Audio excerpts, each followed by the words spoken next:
Okay, let's now summarize the whole process of reconstructing and the purposes of reconstructing arguments. Well, reconstructing the argument involves, first of all, identifying the conclusion and the premises of the argument and writing the argument down in standard form.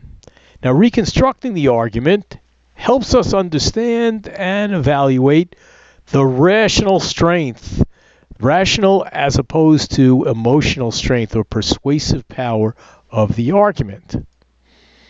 And the rational strength is a function of the argument, is a function of two things. First, the logical strength, the strength of the connection between the reasons, those premises, and the conclusion, the position, the claim that's being defended, and the rational strength of the premises, that is, whether they have the evidence right or the facts right. So that is what we get from reconstructing the argument. Why should we reconstruct the arguments?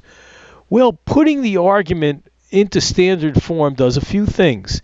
It makes it clearer and easier to understand what the argument is. There's no question about what the argument is when you have it sitting there in front of you in writing that way. It's also easier to refer to premises because they'll be numbered. It makes explicit what the assumptions are that are being made in this argument in defending this claim. And it also makes clear what the connections are between the person's reasons, the arguer's ideas, and the claim that's being defended.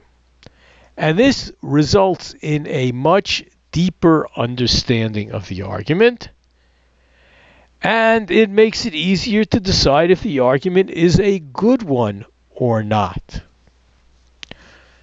Now, from here, we're going to turn to a practical exercise of putting all this theoretical knowledge to work.